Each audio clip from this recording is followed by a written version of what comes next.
So, I'll admit I'm not terribly big fan, or at least not very good at Mortal Kombat style fighting games. Like I get that I get why they're popular, I get why people like them. I've just never been terribly good at them. I mean, the only one I really remember having growing up was we had one on our console, X Men: The Next Dimension, which I think I managed to get through the first few matches, but I was never terribly very good at it. Didn't particularly play it very much. But that being said, either last year or a few years ago, I did end up purchasing Injustice: Gods Among Us, and I liked that game. It had a load of the DC Comics characters that I loved, and one of the things that I did like was that it had a mechanic in it where every time you would lose a match, thus you could replay the match and it would get a little bit easier, which I did massively appreciate. Because it meant for people like me who aren't terribly good at fighting games, you did stand a decent chance of completing the game, which I eventually did. So eventually, this year, I decided, or at least I got the opportunity, to purchase Injustice 2.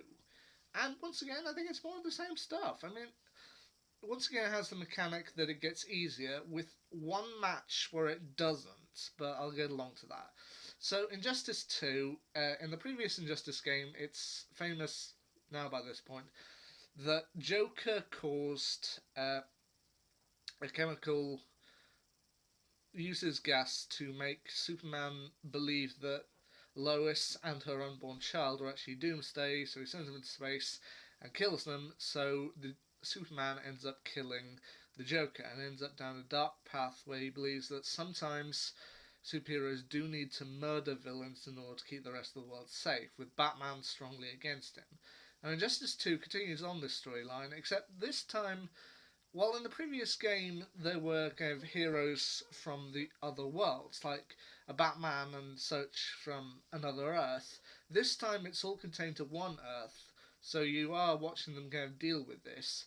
But then they also have to put aside their differences in order to combat a new threat, which is in the form of Brainiac, who has come to Earth not only to collect cities and civilizations, but he also wants to kill Superman and the new arrival of Supergirl. Mainly because they're the last surviving members of Krypton, and he believes Krypton to be destroyed, and he wants to complete his work. Now, as I said, I'm not very good at Mortal Kombat style fighting games, but these two I think I can make an exception for. I do legitimately enjoy them, and the mechanic where they get slightly easier with each fight, you know what? That that that allowed me to complete the games and enjoy them very much. Now, as someone who's more of a fan of, say, the Arrowverse than the DCU, don't get me wrong, I love the DCU, but it does also give me a small burst of Arrowverse joy to be able to have battles such as Black Canary against Gorilla Grodd, Flash against the likes of Captain Cold, Deadshot, and Reverse Flash, Firestorm against Supergirl, and Supergirl versus Superman. All of these are fights that I enjoyed, and you know what? I'm glad that they got in there. But compared to the previous game where you had kind of the set characters of like this is the fight you're going to play, you got to play this fight. This time they do give you a little bit more of a choice. In that while there are still those battles where it has to be certain characters you're playing as throughout the entire level, this time you do get certain levels where you do get to pick characters, which is a nice touch, such as one way of choosing Green Arrow and Black Canary, one way you're playing as either Blue Beetle or Firestorm, one as Cyborg or Catwoman, one of Aquaman or Black Adam, and then one as Batman or Superman. Which, you know what, those are nice touches. To be able to choose the characters that you want to play as and actually have it go and make an impact on the story, that's nice. And I say impact on the story, it for most of the game, it is just cosmetic choices. You know, you can choose which one you want on choice. They're not necessarily gonna impact gameplay that much. The main thing is the kind of where your choices actually do matter is the final chapter.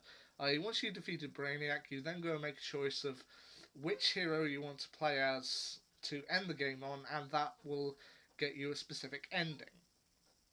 Either choosing the good ending, which is with Batman, or the evil ending, which is with Superman, in which it's either Batman defeats Superman and sends him off to the Quantum Zone because he's too dangerous now to have on Earth, or Superman wins and his reign of terror continues, with him now seeing that he can kill supervillains who he thinks are getting too powerful.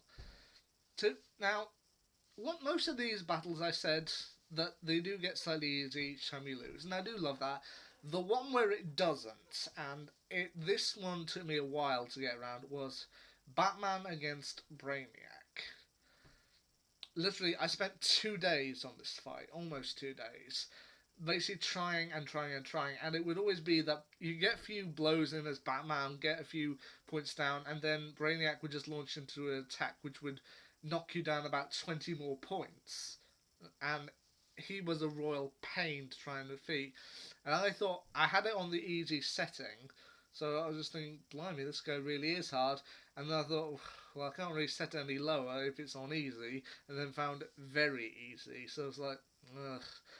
I'm sorry, but I'm gonna have to go there, and I did have to do that for Batman vs Brainiac, which still took me 2 tries just to get Batman to finally defeat Brainiac.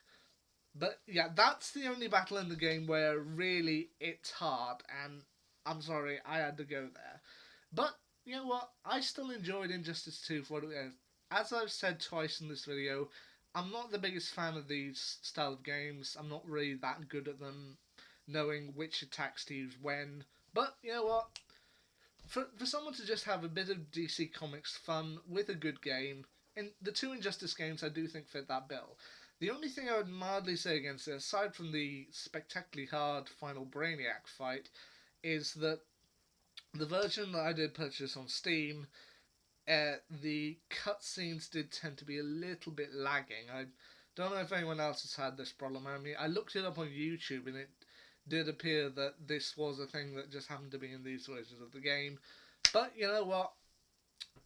A few lagging cutscenes I can deal with. I mean, the gameplay was only slowed down a little bit, and I think once I reduced the graphics slightly, it did still allow me to play at a good level. But you know what? It allows you to play as all the characters that you love: Batman, Harley Quinn, Green Arrow, Black Canary, Flash, Green Lantern, Superman, Supergirl, Wonder Girl, Wonder Woman. It still allows you to play as all the greats, and you can still have a great time with it. So there you go. That's my short review on Injustice 2. I don't know if it's the best game ever. I mean, as I said, the graphics and the cutscenes do tend to lag a little bit, but you know what? If you can get past that and get to the actual fighting, I still think it's a good game. You should check it out. I mean, you probably already have. The game has been out for, what, 4 years? But you know what? If you haven't seen it yet, definitely check out Injustice 2. Well, that's my short review on Injustice 2. What'll I end up doing next?